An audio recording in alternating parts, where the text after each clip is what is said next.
Hey there folks, thanks for stopping by again. So what we have here are some 1x3 pine boards that I picked up from the Blue Big Box store. And they're nothing special, they were the number 2 choice. And what we have sitting over here beside them is some wormy chestnut barnwood that my wife had gotten me a couple years ago as an anniversary present.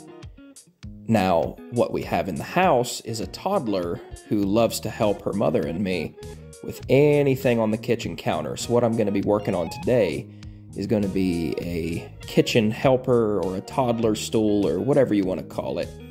So the first thing I'm going to have to do is break all of these boards down to length and also width. And so what you'll see in the next few clips are just some shots of me cutting the boards down.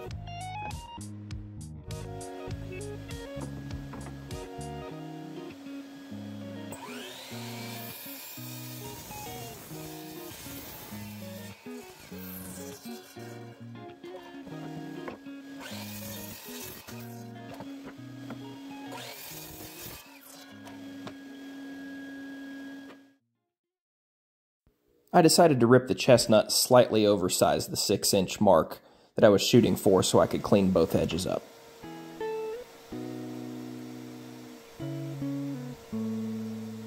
And here I'm just taking my time selecting the right side for this initial cut so that I'll have as little waste as possible.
Now that I have everything ripped down to size, it's always important to stage your boards before I glue up, just to make sure everything's going to line up and everything's looking good here.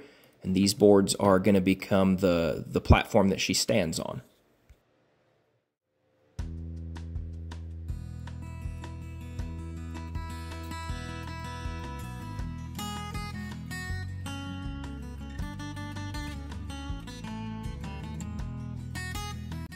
Nothing fancy here, just applying a little bit of Titebond 2, spreading it out with a spreader. And here I'm going to walk over and just get a little bit of sawdust so these panels don't slip around while I'm trying to get them laid in place.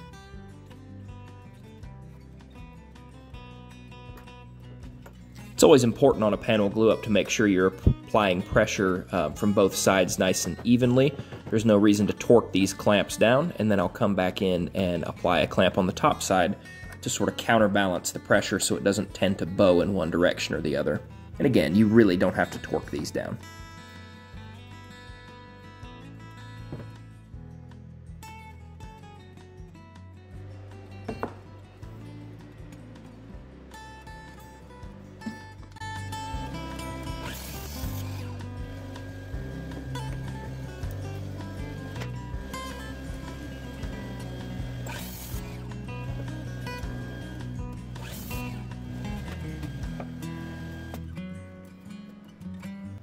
So the pieces that I'm cutting here out of pine are going to become my side assemblies, sort of the legs and the stretchers that will be on either side of the stand.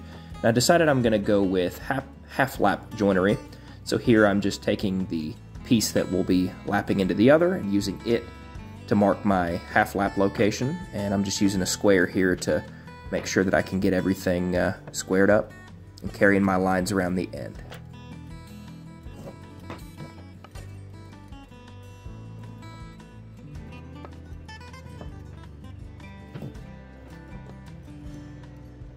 On this first board that I'm going to be running on the saw to create the lap in the middle, it was important for me to mark sort of a depth stop. That way I can sneak up on my fit over at the table saw.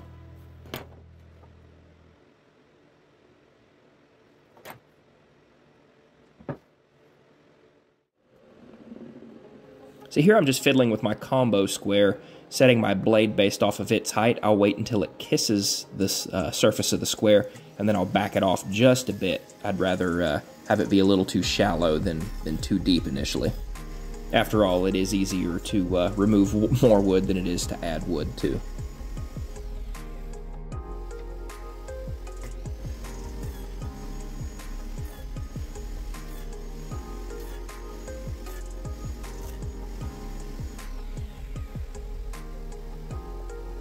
And as I test the fit initially, it's a little bit too tight, which is perfect. I can come back in, sneak up on my line, and try and get that perfect fit. And there it is, looking good, no gaps, nice and tight.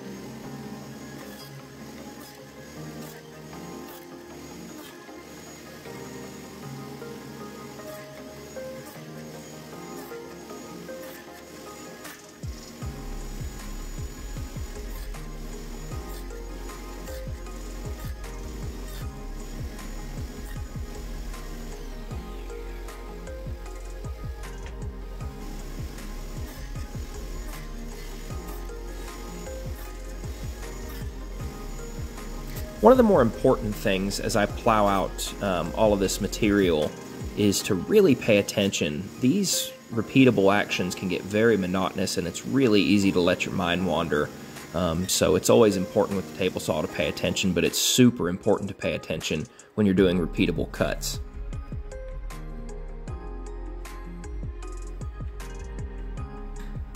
Here I've got the first little side assembly sort of dry fitted together, and it looks like it's fitting up nicely.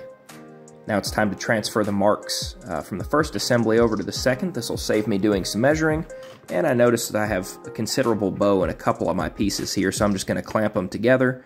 They don't have to lay flat, I just need them to clamp up nice and straight so that I can carry the marks over.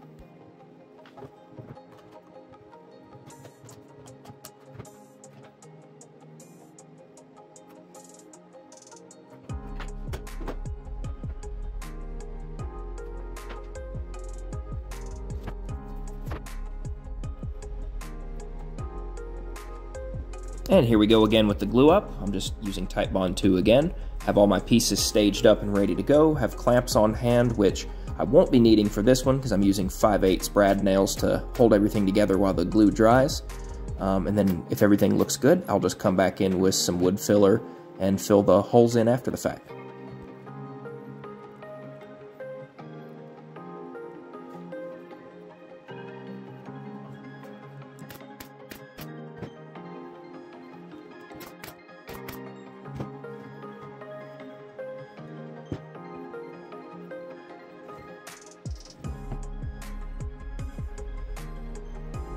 The other side is exactly like the first, no surprises here, and it's always good when you can have a glue up with no surprises or panic moments.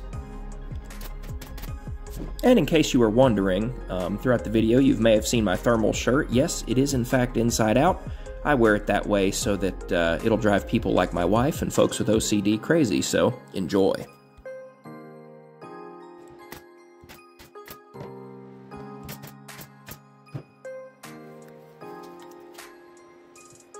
Now I'll use a little bit of filler and fill in all those pinholes.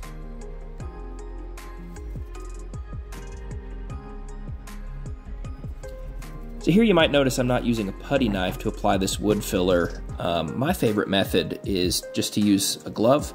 I find that I get a lot more dexterity and control just using my finger versus using a putty knife or a scrap of wood or whatever.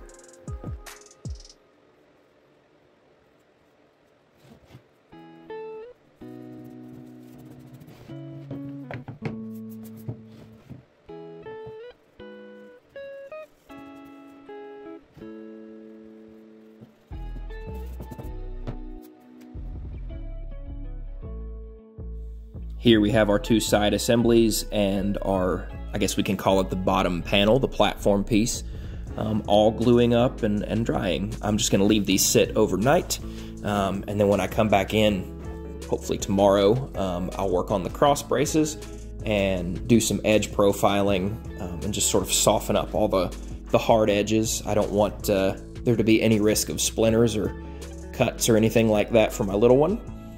So yeah, I'm just gonna let this glue set up for at least 24 hours, and hopefully when I come back, I'll probably be using dowel joinery to join the sides together. So thanks again for stopping by. Hope you enjoyed this. If you haven't seen it, I have a playlist going currently where I'm working on that hand tool cabinet I've got resting up there, and I hope this inspires you. See you on the next one.